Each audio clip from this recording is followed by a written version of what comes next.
നിങ്ങളോട് പറയാണ്, നിങ്ങളിൽ ഒരുപാട് പേർക്ക് ഈ വിളിയുള്ളവരുണ്ട്, പക്ഷെ ഈ ധൈര്യമില്ല, ഈ വചനം വിശ്വസിക്കാൻ പറ്റുന്നില്ല. അത് വചനം വിശ്വസിക്കാൻ പറ്റാത്തത് കൊണ്ട് നിങ്ങൾ ഉണ്ടായിക്കൊണ്ടിരിക്കുകയാണ്, നിങ്ങൾ കളപ്പുരകൾ ശേഖരിച്ചുകൊണ്ടിരിക്കുകയാണ്. അതല്ല വിളി. ഓക്കെ, എന്നിട്ട് അതിൻ്റെ ഒരു ടെസ്റ്റിംഗ് നടന്നതെന്ന് പറഞ്ഞോട്ടെ. ഇത് വിശ്വാസം വർദ്ധിക്കാൻ വേണ്ടിയാണെന്ന് വിചാരിച്ചാൽ മതി.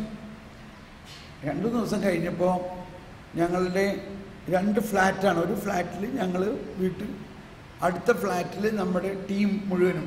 ടീം എന്ന് പറഞ്ഞാൽ അന്ന് 26 പേരുണ്ടായിരുന്നു. ഒരു ഫ്ലാറ്റിൽ 26 പേര്.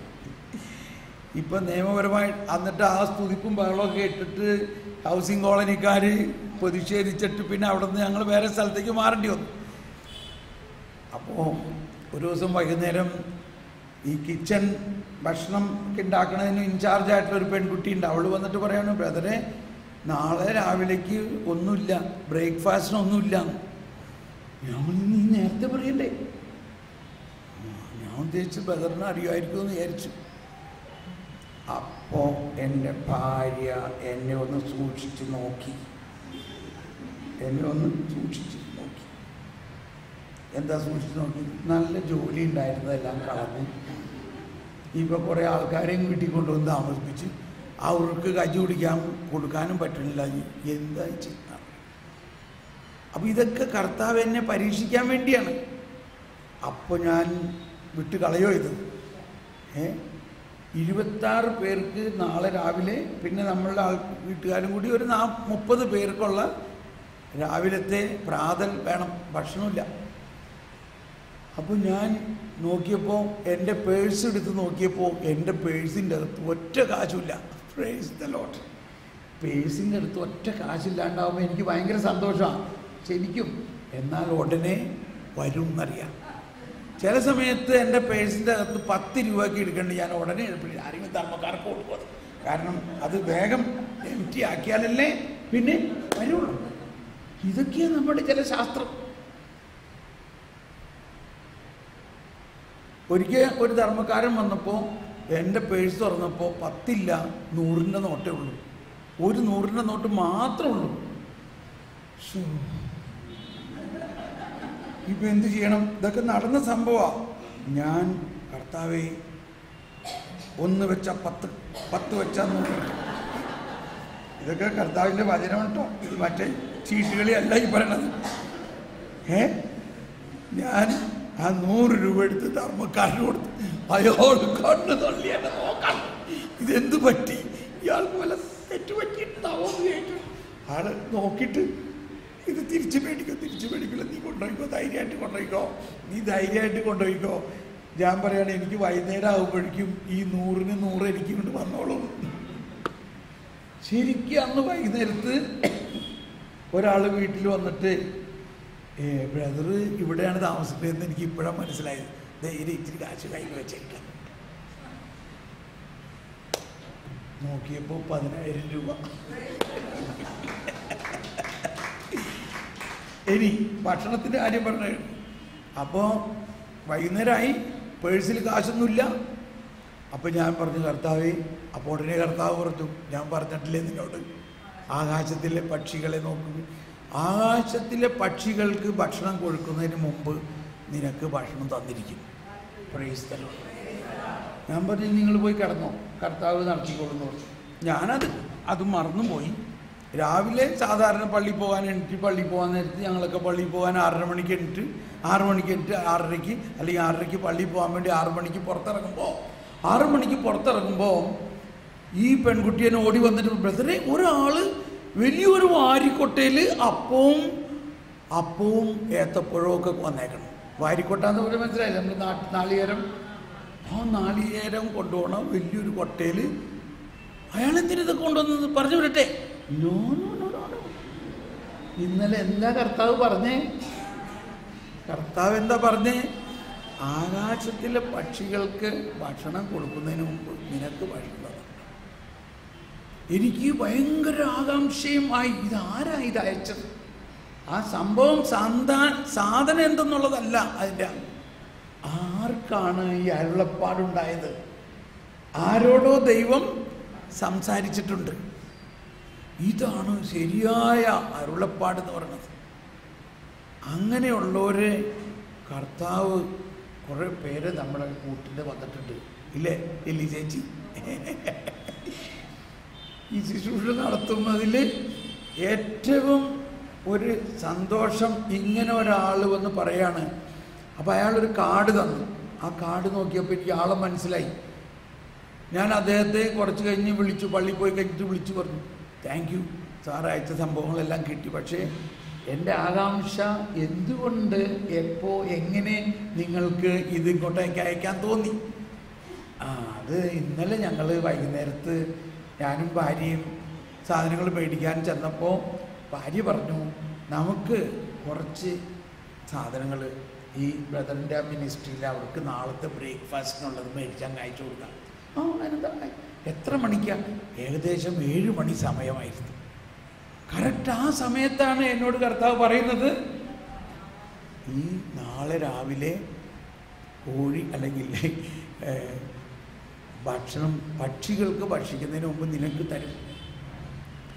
ഞാൻ പറയുന്നത്, ഇങ്ങനെ 25 വർഷമായിട്ട് ഇങ്ങനെയാണ് ഞങ്ങൾ ജീവിക്കണേ.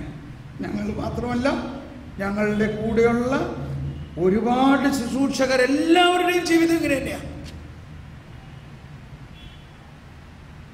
ആദ്യകാലങ്ങളിൽ ഭയങ്കര പരിശ്രമമായിരുന്നു. ഒന്നുമില്ലാത്ത വളരെ ബുദ്ധിമുട്ടുകളുണ്ടായിട്ടും കർത്താവ് ഇത് പാലിച്ചിട്ടുണ്ടെന്നുള്ളതാണ്. ബുദ്ധിമുട്ടുണ്ടാക്കും, ഒന്നുമില്ലാത്ത അവസ്ഥയുണ്ടാവും. എന്തിനാ? ഇത് നമ്മളെ പഠിപ്പിക്കാൻ വേണ്ടിയാണ്. അപ്പോഴും നീ എന്നിൽ വിശ്വസിക്കുക, നീ ആരോടും ചോദിക്കണ്ട. ചിലപ്പോൾ ഞാൻ ഭയങ്കര നിവൃത്തിയില്ലാണ്ട് പോയിട്ട് അന്നത്തെ കറക്കണ ടെലിഫോണാണ്. ആ ടെലിഫോണിൽ കറക്കുമ്പോൾ ഞാൻ കറക്കിയിട്ട് ആ നമ്പറല്ല 121 എന്നുള്ള നമ്പറാവണം. അതെന്താ 121 നമ്പർ? ഞാൻ വീണ്ടും കറക്കിയിട്ട് 121 കറക്കണം. എൻ്റെ കൈ പോണത് 121. അതെന്താണ്? അപ്പം അന്ന് എൻ്റെ ഫേമസ് സങ്കീർത്തനം 121 സങ്കീർത്തന എന്താണ്? എന്താണ്? പർവ്വതങ്ങളിലേക്കു ഞാൻ കണ്ണുകൾ ഉയർത്തുന്നു, എനിക്കു സഹായം എവിടെ നിന്ന് വരും? എനിക്ക് സഹായം കർത്താവിൽ നിന്ന്. ദൈവമേ, ഞാൻ ഉടനെ കറക്കൽ നിർത്തി. കർത്താവേ, എൻ്റെ സഹായം കർത്താവാണ്. ഓക്കെ, അപ്പോൾ ഇതെല്ലാം പറഞ്ഞതിൽ നിന്ന് നമ്മൾ വിശ്വാസം എന്ന് പറഞ്ഞാൽ കർത്താവിൽ അടിയുറച്ച് വിശ്വസിക്കുമ്പോൾ സകല കാര്യങ്ങളും നടക്കും. അപ്പോൾ പാപവും മാറണമെങ്കിൽ വിശ്വാസത്തിലൂടെയാണ് പാപം മാറുന്നത്. ഇവിടെ എല്ലാം ഒരുക്കാൻ തുടങ്ങിയപ്പോൾ എനിക്ക് പേടിയായി. കുർബാനയ്ക്ക് സമയമായി എന്നുള്ള മാതിരിയാണ്. ഈ ചേട്ടനെ ഇടയ്ക്ക് എന്നെ പേടിപ്പിക്കുകയാണ്. ഇതൊക്കെ ഇങ്ങോട്ടേക്ക് അടുത്ത് കൊണ്ടല്ലേ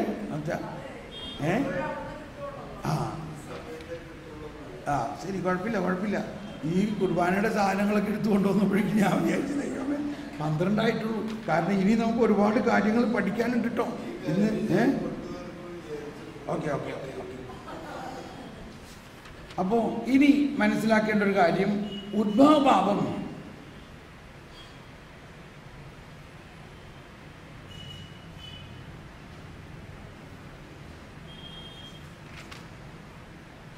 ആദത്തിന്റെ പാപം എങ്ങനെയാണ് അവൻ്റെ സർവ്വസന്തതികളുടെയും പാപമായി തീർന്നത്? അതായത് ഉത്ഭവഭാവത്തെക്കുറിച്ച് മനസ്സിലാക്കേണ്ട, നമുക്കൊക്കെ അറിയാവുന്നതാണ്, എങ്കിലും കുറച്ചുകൂടി മനസ്സിലാക്കിയാണ്. ഇപ്പം നമ്മളിപ്പോൾ കല്യാണം കഴിച്ചു, നമ്മൾ മാമോദീസ സ്വീകരിച്ചു, വിശുദ്ധ ജീവിതം നയിക്കുന്നു, വളർന്നു, വിവാഹിതരായി, വിവാഹ ജീവിതത്തിൽ വളരെ വിശുദ്ധിയിൽ ജീവിച്ച് ഒരു കുഞ്ഞുണ്ടായി. ആ കുഞ്ഞിൽ ഈ ഉത്ഭവഭാവം ഉണ്ടാകുമോ? ആ കുഞ്ഞിൽ പാപം ഉണ്ടാകുമോ? ഉണ്ടാകും. എന്തുകൊണ്ടുണ്ടാവും?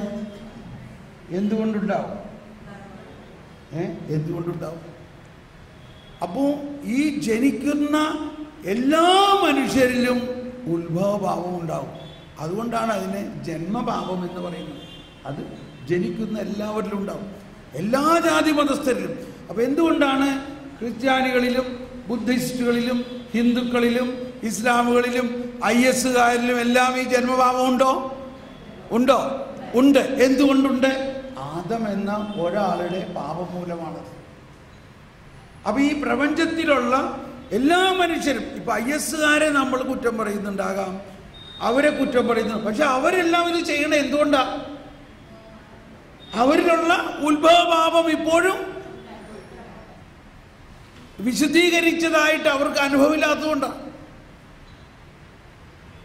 അവരിലുള്ള ഉത്ഭവപാപത്തിന്റെ കാരണം എന്താ? കാരണം ആദവും ഹവ്വ. ആദത്തിന്റെ പാപം എങ്ങനെയാണ് അവൻ്റെ സർവസന്തതികളുടെയും പാപമായി തീർന്നത്? ശ്രദ്ധിക്കണം. 404 അധ്യായം 404 ഖണ്ഡിക. ആദത്തിൽ മനുഷ്യവംശം മുഴുവനും ഒരു മനുഷ്യന്റെ ഏക ശരീരം പോലെയാണ്. എവിടെയാണത്? Saint Thomas Aquinas. ആദത്തിൽ മനുഷ്യവംശം മുഴുവനും ഒരു മനുഷ്യന്റെ ഏക ശരീരം പോലെയാണ്. എന്തിനാണ് അങ്ങനെ ഉണ്ടാക്കിയത്? അതിനുള്ള കാരണമുണ്ട്. അതാണ് മനുഷ്യവംശത്തിൻ്റെ ഈ ഐക്യം മൂലം സർവമനുഷ്യരും ആദത്തിന്റെ പാപത്തിൽ പങ്കുകാരായി. സർവമനുഷ്യരും, മനുഷ്യവംശം മുഴുവനും. അതാണ് നമ്മൾ കുർബാനയിലെല്ലാം പ്രാർത്ഥിക്കുന്നത്. മനുഷ്യവംശത്തിൻ്റെ പ്രത്യാശയായ ക്രിസ്തു. മനുഷ്യവർഗം, ഞങ്ങളുടെ വർഗം മുഴുവനും.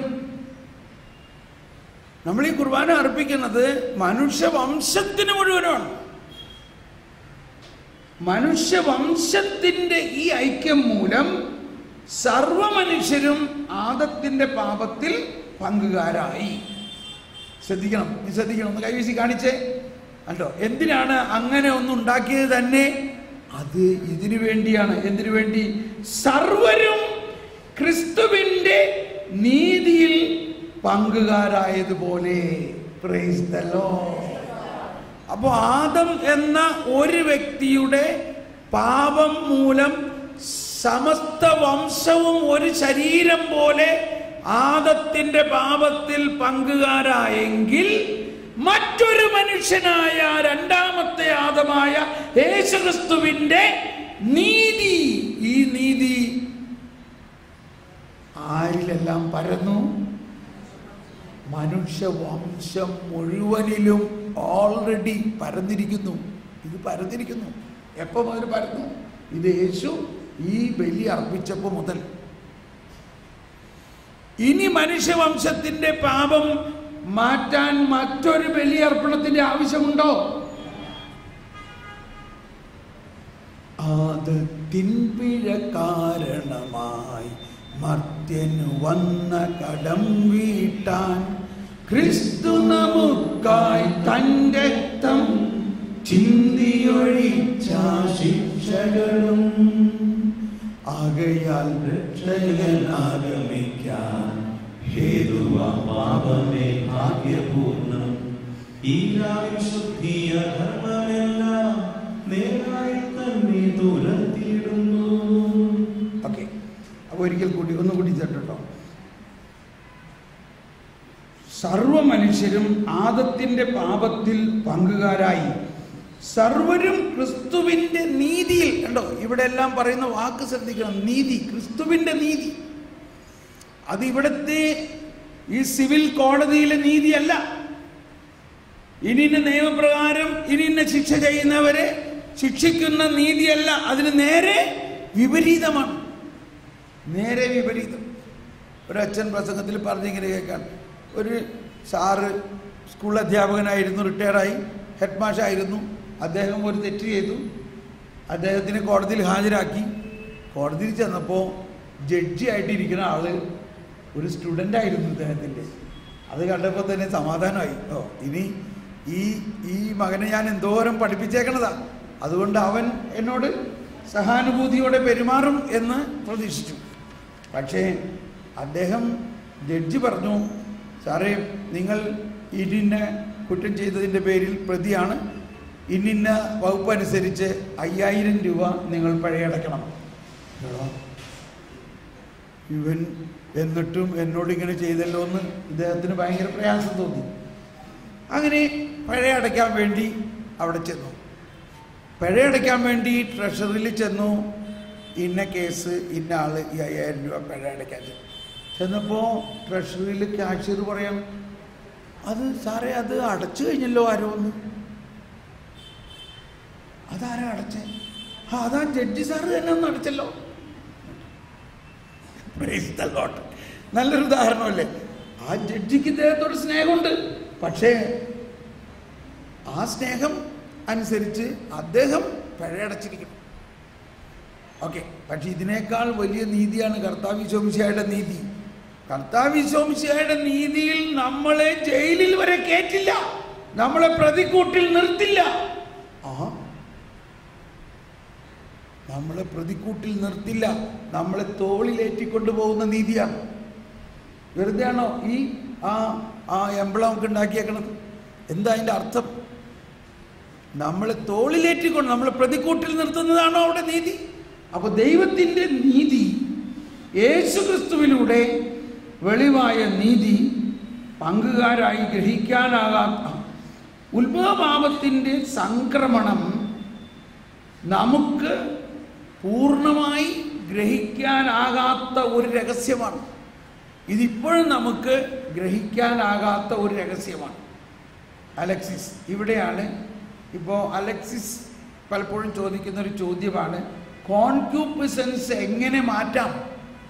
അതായത് ഇന്നലെ നമ്മൾ പറഞ്ഞല്ലോ, ഉത്ഭവപാപം മാമോദീസായിലൂടെ ഉത്ഭവപാപം നമ്മളിൽ നിന്നും നീക്കപ്പെട്ടിരിക്കുന്നു. ഏതുവരെ നീക്കപ്പെട്ടിരിക്കുന്നു?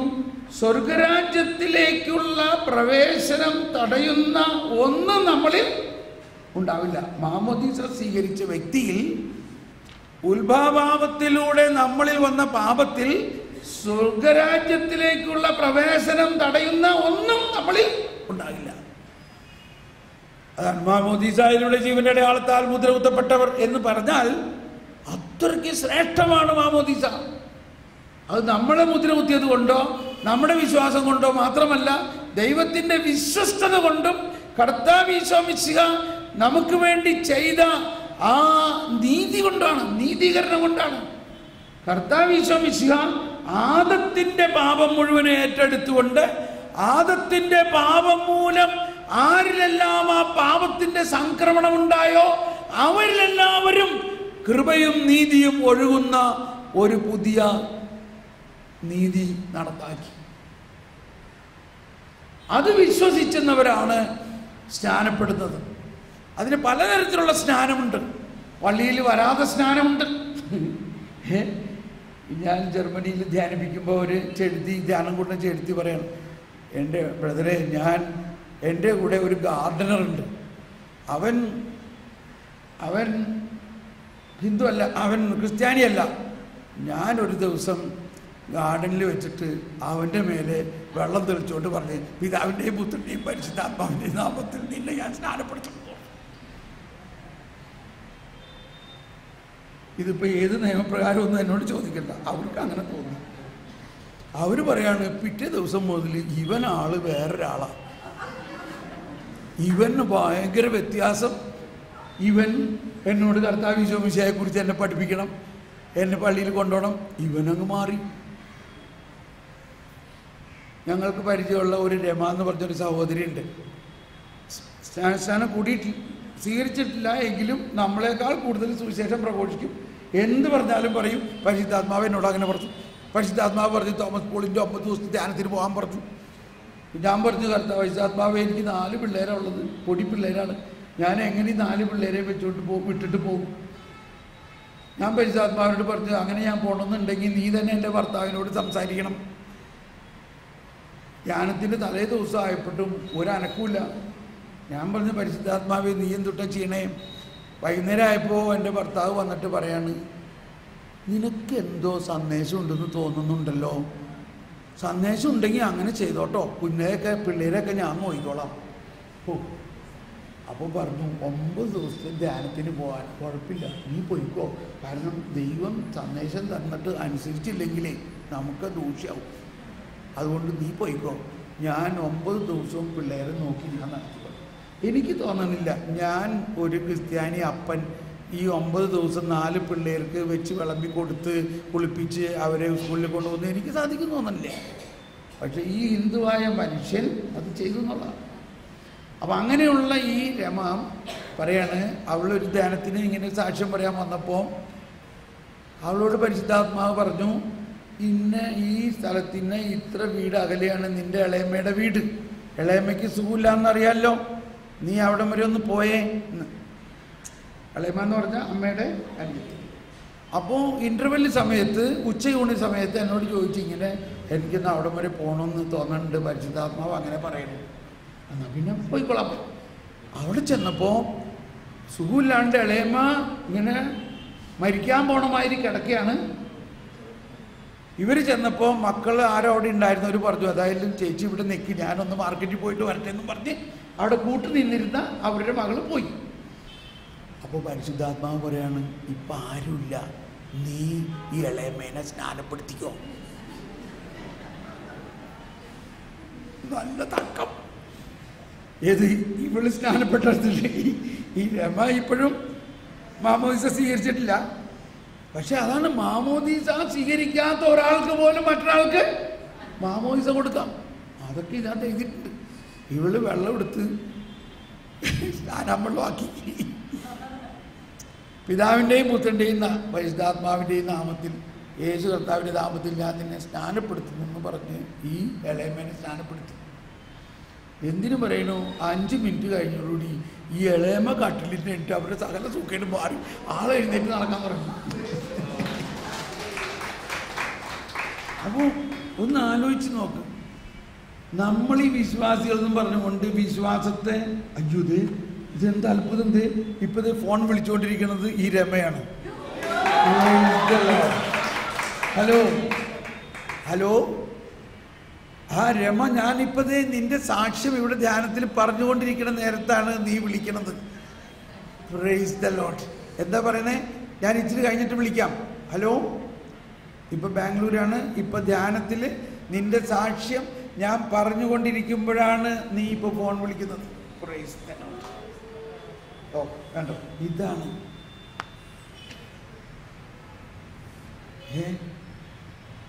പരിശുദ്ധാത്മാവിൻ്റെ പ്രവർത്തനം. ആലോചിച്ച് നോക്കി. ഇപ്പൊ പറഞ്ഞാണ് എന്നോട് പരിശുദ്ധാത്മാവ് പറഞ്ഞ ബ്രദറിനെ വിളിക്കാൻ, ഇത്രയുള്ള കാര്യം, അല്ലെങ്കിൽ എന്തെങ്കിലും പറയുന്നുണ്ട്. അപ്പം നമ്മളിത് പറഞ്ഞത് എന്താ, എങ്ങനെയൊക്കെ മാമോദീസ സ്വീകരിക്കണം. പക്ഷേ അതാണ് കാറ്റ് അതിന് ഇഷ്ടമുള്ളിടത്ത് വീശുന്നു ഈശോ പറഞ്ഞത്. കാറ്റ് അതിന് എനിക്കിങ്ങനെ ഒരുപാട് കേസുകൾ എനിക്കറിയാം. നിങ്ങളും നേഴ്സുമാരായിട്ടുള്ളവർക്കൊക്കെ അറിയാം. മിക്കവാറും നേഴ്സുമാർ ഇപ്പോൾ ഒരു രോഗി മരിക്കാൻ പോകാമെന്ന് ചോദിച്ചാൽ നിങ്ങൾ എന്ത് ചെയ്യും? നിങ്ങൾ ആരെങ്കിലും വിളിക്കാൻ പോവുമോ? നിങ്ങളങ്ങ് മാമോദിസ കൊടുക്കും. ഇതൊക്കെ നടക്കണുണ്ട്. ഇതൊന്നും ആരും ആരോട് പറയണമെന്നില്ല. സ്വർഗത്തിൽ ചെല്ലുമ്പോൾ എടാ ഇവനെങ്ങനെ സ്വർഗത്തിൽ വന്നു, പിന്നെ ഇവനെവിടെ പോരാ? കർത്താവ് വീശോ. അപ്പോൾ കാറ്റ് അതിന് ഇഷ്ടമുള്ളിടത്ത് വീശു എന്ന് പറയുന്നതാണ്. അപ്പോൾ മാമോദിസായിലൂടെ ഒരുവനെ സ്വർഗത്തിൽ പ്രവേശിക്കുന്നതിനുള്ള എല്ലാം കൊടുക്കും. അതായത് സ്വർഗരാജ്യത്തിലേക്കുള്ള പ്രവേശനം തടയുന്നവയെല്ലാം മാമോദിസായിലൂടെ നീക്കപ്പെടും. എന്നിരുന്നാലും 1264 എന്നാലും പാപത്തിൻ്റെ ചില കാലികമായ ചില അനന്തരഫലങ്ങൾ അനുവദിക്കുന്നു. അതിനാണ് കോൺക്യുപ്പിസൻസ് എന്ന് പറയുന്നത്. മാമോദിസ സ്വീകരിച്ച നമ്മളിൽ ഇപ്പോഴും കുടികൊള്ളുന്ന വാശി, വൈരാഗ്യം, ശത്രുത, കോപം, മാത്സര്യം, സമ്പത്തിൻ്റെ ദുർമോഹം, അതിർത്തി തർക്കം, ചെറുപ്പം മുതലേ തന്നെ അതിർത്തി തർക്കം നമ്മളിലുണ്ട്. ഇപ്പം നമ്മളുടെ ചില കുട്ടികൾക്കറിയാം, ഒരു സാധനം നമ്മളൊരു സമ്മാനം മേടിച്ച് കുട്ടികൾക്ക് കൊണ്ടുവന്നു കഴിഞ്ഞാൽ അവൻ ആദ്യം നോക്കണത് ചേട്ടന് എത്ര കിട്ടിയിട്ടുണ്ടെന്ന്, അനിയന് എത്ര കിട്ടിയിട്ടുണ്ടെന്നേ നോക്കുള്ളൂ. പിള്ളേരുടെ അകത്തുള്ള സിബ്ലിംഗ് സ്കോറൽ എന്ന് പറയും. ഇത് ആദ്യം മുതലുള്ളതാണിത്.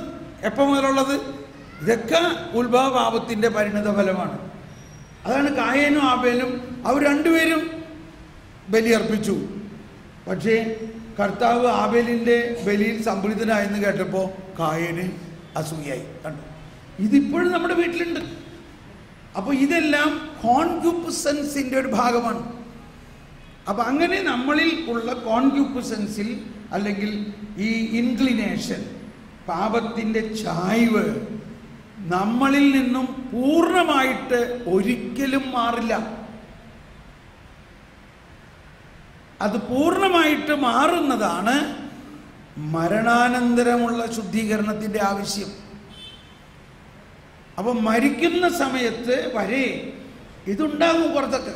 അതുണ്ടെന്ന് വിചാരിച്ചുകൊണ്ട് അത് നമ്മളെ സ്വർഗരാജ്യത്തിലുള്ള പ്രവേശനത്തിനെ തടസ്സപ്പെടുത്തുന്നില്ല. നമ്മൾ യേശുക്രിസ്തുവിലൂടെ നമ്മുടെ എല്ലാ പാപങ്ങളും നീക്കപ്പെട്ടിരിക്കുന്നു. പാപത്തിൻ്റെ ഘോരമായ ഫലം സ്വർഗരാജ്യത്തിലേക്കുള്ള പ്രവേശിക്കുന്നതിൻ്റെ തടസ്സവും മാറ്റപ്പെട്ടിരിക്കുന്നു. എങ്കിലും ഈ കോൺക്യൂപ്പിസൻസിനെ എല്ലാ ദിവസവും നമ്മൾ നേരിടേണ്ടതുണ്ട്. അതിനാണ് നമ്മൾ കുരിശിക്കുന്നതും നമ്മൾ വ്യക്തിപരമായി പ്രാർത്ഥിക്കുന്നതും നമ്മൾ കൊണ്ടു ചെല്ലുന്നതും. സർവോപരി കൂദാശകൾ, 7 കൂദാശകളുടെയും ഉദ്ദേശം ഈ മാമോദീസായിലൂടെ ലഭിച്ചിരിക്കുന്ന കൃപയുടെ തന്നെ ആ കൃപ, ഒരിക്കൽ ലഭിച്ചിരിക്കുന്ന ഈ കൃപ ഒരു അനന്തമായ ഫൗണ്ടനാണ്. അതെല്ലാ ദിവസവും നമുക്ക് നമ്മിലേക്ക് വിശുദ്ധീകരണം നടത്തുന്നു. എല്ലാ ദിവസവും അത് നമ്മളെ ശുദ്ധീകരിക്കാം. എല്ലാ ദിവസവും നമ്മളിലേക്ക് ജ്ഞാനം പകരാം. നമ്മുടെ ബയോളജിക്കൽ ഗ്രോത്ത്, ബയോളജിക്കൽ ഗ്രാഫ്, ഇപ്പം ബയോഗ്രാഫി എന്ന് പറഞ്ഞാൽ എന്താ? Biological graph. തോമസ് പോളിൻ്റെ ബയോഗ്രാഫി എന്ന് പറഞ്ഞാൽ തോമസ് പോൾ 5 വയസ്സായപ്പോൾ ആരായിരുന്നു, 10 വയസ്സായപ്പോൾ എന്ത് ചെയ്തു, 15-ൽ എന്ത് ചെയ്തു, 25-ൽ എന്ത് ചെയ്തു, 50-ൽ എന്ത് ചെയ്തു, അങ്ങനെ ഒരാളുടെ ജീവിതത്തിൻ്റെ ബയോളജിക്കലായിട്ടുള്ള ഉയർച്ച താഴ്ചയുടെ ഗ്രാഫിനെയാണ് ബയോഗ്രാഫി എന്ന് പറയുന്നത്. അങ്ങനെയുള്ള നമ്മുടെ ആ ബയോഗ്രാഫിയിൽ പ്രധാന പ്രവർത്തനം നമ്മുടെ മാമോദീസായിലൂടെ ലഭിച്ചിരിക്കുന്ന കൃപാവരം 5 വയസ്സായപ്പോൾ ഒന്ന് പ്രവർത്തിച്ചു, 10 വയസ്സായപ്പോൾ വേറൊന്ന് പ്രവർത്തിച്ചു, 20 വയസ്സായപ്പോൾ പ്രവർത്തിക്കുകയാണ്, നീ ഇനി വിവാഹം കഴിക്കണം. ഈ വിവാഹത്തിന് വേണ്ടിയുള്ള കൃപയുടെ പ്രവർത്തനം 5 വയസ്സിൽ പ്രവർത്തിക്കേണ്ട ആവശ്യമുണ്ടോ? അപ്പോൾ 25 വയസ്സായപ്പോൾ പറയുകയാണ് നിനക്കൊരു കുഞ്ഞുണ്ടാകണം. അത് കഴിഞ്ഞപ്പോൾ കുഞ്ഞുണ്ടായി കഴിഞ്ഞപ്പോൾ ഒരപ്പനായി അമ്മയായി കഴിയുമ്പോൾ അതനുസരിച്ചുള്ള കൃപ മാമോദീസായിലൂടെ നമുക്ക് തന്നിട്ടുള്ളത് തന്നെയാണ് പ്രവർത്തിക്കുന്നത്. അപ്പോൾ മാമോദീസായിലൂടെ കിട്ടിയിരിക്കുന്ന കൃപ ബയോഗ്രാഫിയുടെ അനുസരിച്ച് ഇങ്ങനെ വളർന്ന് ആവശ്യമനുസരിച്ച് അത് വികസിക്കുന്നു. ആ സമയത്തും നമ്മളിൽ മറ്റൊരു വശത്ത് നമ്മളിലുള്ള ജഡിക സ്വഭാവങ്ങൾ, വാശി, വൈരാഗ്യം, ശത്രുത, കലഹം, കോപം, മാത്സര്യം, ജഡികാസക്തികൾ, ഇതും നമ്മളിൽ ഒരു വശത്തെ വളർന്നുകൊണ്ടിരിക്കും. അങ്ങനെ വളർന്നുകൊണ്ടിരിക്കുന്നതിൻ്റെ ഇതാണ് നമ്മളിൽ ഉള്ള കോൺക്യൂപ്പിസൻസ് എന്ന് വിചാരിക്കുക. ദേഷ്യം, കോപം, സാഹചര്യം, ഇതിങ്ങനെ നമ്മളിൽ വന്നുകൊണ്ടിരിക്കുന്നു. നിസാര കാര്യത്തിന് പൊട്ടിത്തെറിക്കുന്നു. ഇതെല്ലാം ഉണ്ടാകുമ്പോൾ നമ്മൾ മനസ്സിലാക്കണം, ഇതിനെ കൺട്രോൾ ചെയ്യാനുള്ള കൃപ, ഇതാണ് കൃപ. എൻ്റെ വലതുവശമാണ് കൃപ. ഈ കൃപ ഉദാശകളിലൂടെ, പ്രാർത്ഥനകളിലൂടെ നമ്മൾക്ക് തന്നിട്ടുണ്ട്. ആ കൃപ കണ്ടോ, ഇപ്പം എന്ത് സംഭവിക്കുന്നു? ഈ കോൺക്യൂപ്പിസൻസ് ഉണ്ട് നമ്മളിൽ, പക്ഷേ അതിനെ പ്രവർത്തിക്കാൻ കൃപ അനുവദിക്കുന്നില്ല. എല്ലാ ദിവസവും പ്രാർത്ഥിച്ചു, ഒരു ദിവസം പ്രാർത്ഥിച്ചില്ല, അന്തേ വീണ്ടും ദേഷ്യം വരുന്നു. ഇപ്പം ഞാൻ ഒരു ദിവസം പ്രാർത്ഥിച്ചില്ലെങ്കിൽ നിസാര കാര്യത്തിന് ഞാൻ ഭാര്യേനെ വഴക്ക് പറയും. അപ്പോൾ ഭാര്യ പറയും, ചേട്ടൻ ഇന്ന് ശരിക്കും പ്രാർത്ഥിച്ചിട്ടില്ല എന്നാ തോന്നണേന്ന് പറയും. അപ്പോഴാണ് എനിക്ക് ശരിയാണ്, ഇന്ന് ശരിക്കും പ്രാർത്ഥിക്കാൻ പറ്റിയില്ല.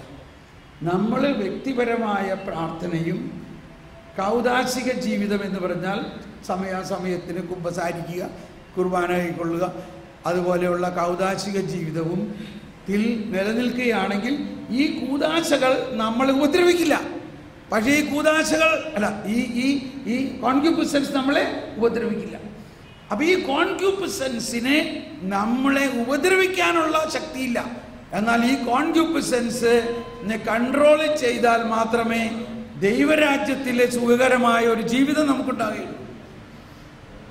ഈ കോൺക്യൂപ്പിസൻസ് മരിക്കുന്ന സമയത്തും നിലനിൽക്കാം. ആ മരിക്കുന്ന സമയത്ത് നിലനിൽക്കുന്നുണ്ടെങ്കിലും വിഷമിക്കേണ്ട ആവശ്യമില്ല. കാരണം മരിച്ചു കഴിഞ്ഞാൽ പിന്നെ കോൺക്യൂപ്പിസൻസിന് പ്രവർത്തിക്കാൻ പറ്റില്ല. എന്തുകൊണ്ടാ? ശരീരം ആത്മാവുമായിട്ട് വിട്ടു. ആ ശരീരമാണ് ഈ കോൺക്യുപിസൻസിന്റെ പ്രവർത്തനം നടത്തിയിരുന്നത്. ആ ആത്മാവ് ദൈവത്തിലേക്ക് പോകുന്നു. ആ ആത്മാവിൽ ഈ കോൺക്യുപിസൻസ് മൂലമുണ്ടായ എന്തെങ്കിലും മലിനത ഉണ്ടെങ്കിൽ ആ മലിനത മരണശേഷം ശുദ്ധീകരിക്കപ്പെടുന്നു. അതാണ് കാറ്റഗിസത്തിൽ 1030 ഖണ്ഡികയിൽ പറയുന്നത്. 1030 ഖണ്ഡികയിൽ പറയുന്നത് ശുദ്ധീകരണ സ്ഥലത്തെക്കുറിച്ചാണ് അതിൻ്റെ പ്രബോധനം. എന്താണ് ശുദ്ധീകരണ സ്ഥലം? അതൊരു സ്ഥലമല്ല, അത് സ്വർഗത്തിലേക്ക് തിരഞ്ഞെടുക്കപ്പെട്ടവർ പൂർണ്ണമായി വിശുദ്ധീകരിക്കപ്പെട്ടിട്ടില്ലെങ്കിലും യേശുക്രിസ്തുവിൽ വിശ്വസിക്കുകയും യേശുക്രിസ്തുവിലൂടെ ഉള്ള കൃപയുടെ പ്രവർത്തനത്തിൽ ദൈവത്തിൻ്റെ കൃപാവരത്തിലും സൗഹൃദത്തിലും മരിക്കുന്നവർ പൂർണ്ണമായി വിശുദ്ധീകരിക്കപ്പെട്ടിട്ടില്ലെങ്കിലും, കേട്ടോ, അതായത് ഈ കോൺക്യുപിസൻസ് പൂർണ്ണമായിട്ട് പോയിട്ടില്ല. ജന്മപാപം മൂലമുള്ള സകലതും മാമോദീസയിലൂടെ പോയിട്ടുണ്ട്. എന്നാൽ മാമോദീസ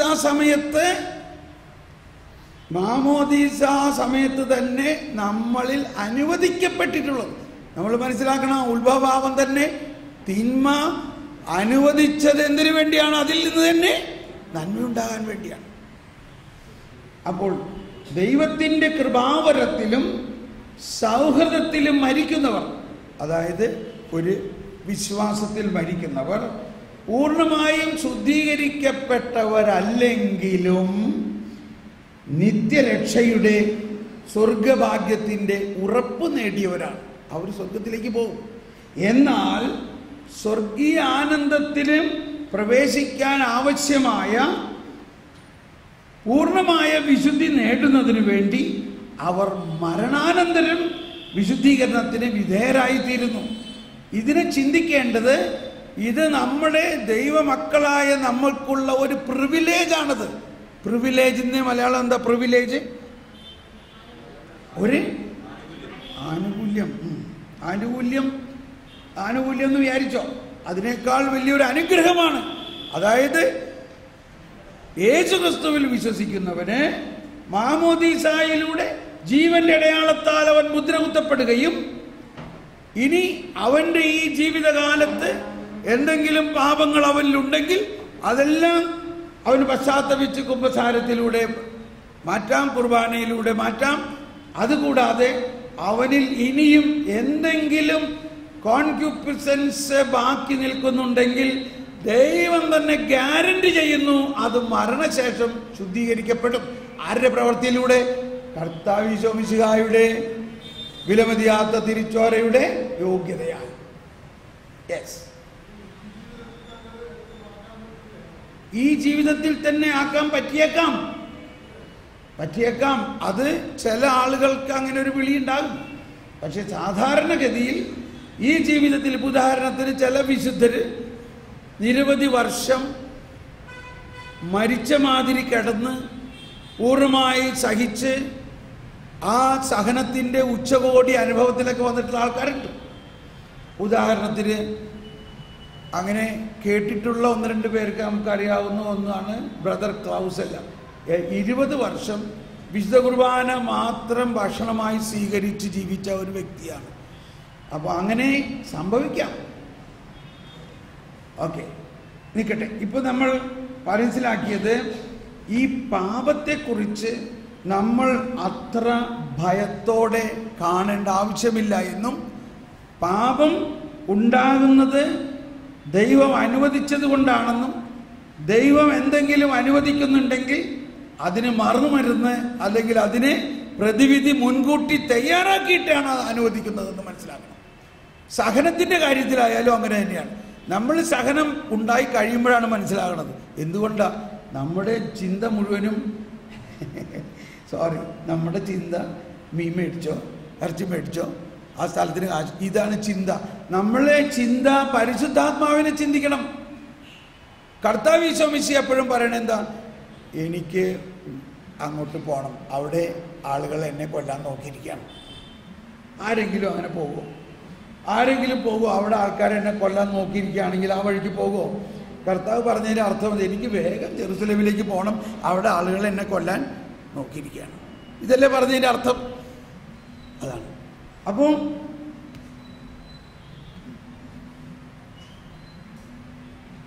ഓക്കെ, അതെവിടെയാണ്?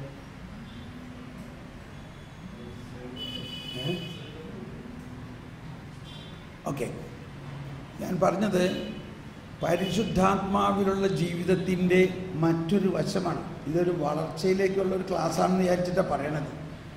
അതുകൊണ്ട് വളർച്ചയിലുള്ളവർക്ക് അത് മനസ്സിലാകും, മനസ്സിലായിട്ടില്ലെങ്കിൽ വിഷമിക്കണ്ട. പരിശുദ്ധാത്മാവിലുള്ള ജീവിതത്തിൻ്റെ ഒരു പ്രത്യേകത, വരാനിരിക്കുന്ന കാര്യങ്ങളെ പരിശുദ്ധാത്മാവ് നമുക്ക് മുൻകൂർ പറഞ്ഞു തരും. എല്ലാ കാര്യവും പരിശുദ്ധാത്മാവ് രക്ഷാകര പദ്ധതിയിൽ മുൻകൂർ നൽകുന്ന പരിശുദ്ധാത്മാവാണ്. അപ്പൊ അന്ത്യദിനത്തിൽ വരാൻ പോകുന്ന ഉത്ഥാനത്തിനെ ഈ വിശുദ്ധ കുർബാനയിൽ മുൻകൂർ നമുക്ക് ലഭിക്കുന്നുണ്ടോ? എന്ന പോലെ തന്നെ നമ്മുടെ ജീവിതത്തിൽ ഉണ്ടാകാനിരിക്കുന്ന സഹനത്തെ നിങ്ങൾ പരിശുദ്ധാത്മാവിനോട് എല്ലാ ദിവസവും പ്രാർത്ഥിക്കുന്നവരാണെങ്കിൽ നിങ്ങൾക്കത് മുൻകൂർ വെളിപ്പെടുത്തി തരും, മുൻകൂർ വെളിപ്പെടുത്തി തരും. അപ്പോൾ ഇന്നലെയും ഇന്നും നാളെയും ഒരാളായ കർത്താവ് ഈശോ മിശിഹ നാളെ നടക്കാൻ പോകുന്ന സഹനത്തിൽ ഉണ്ടാകുന്ന എല്ലാ വേദനകളെയും ഇന്ന് തന്നെ സ്വീകരിച്ചു കഴിഞ്ഞാൽ പിന്നെ നമ്മുടെ പ്രശ്നം മാറിയില്ലേ? അങ്ങനെയാണ് സഹനം മാധുര്യമാക്കുന്നത്. ഉദാഹരണത്തിന് നല്ലൊരു ഉദാഹരണം പൗലോസ് ശ്ലീഹ തന്നെയാണ്. ഞാനിത് പറഞ്ഞു ഒരു ദിവസം, ഇത് ഞാൻ ഒരാളോട് പറഞ്ഞു, ഇങ്ങനെ മുൻകൂർ കാണിച്ചു തരും പരിശുദ്ധാത്മാവ് എന്ന് പറഞ്ഞ് ആ വ്യക്തി ചുമ്മാ ബൈബിള് തുറന്നപ്പോൾ കിട്ടിയത്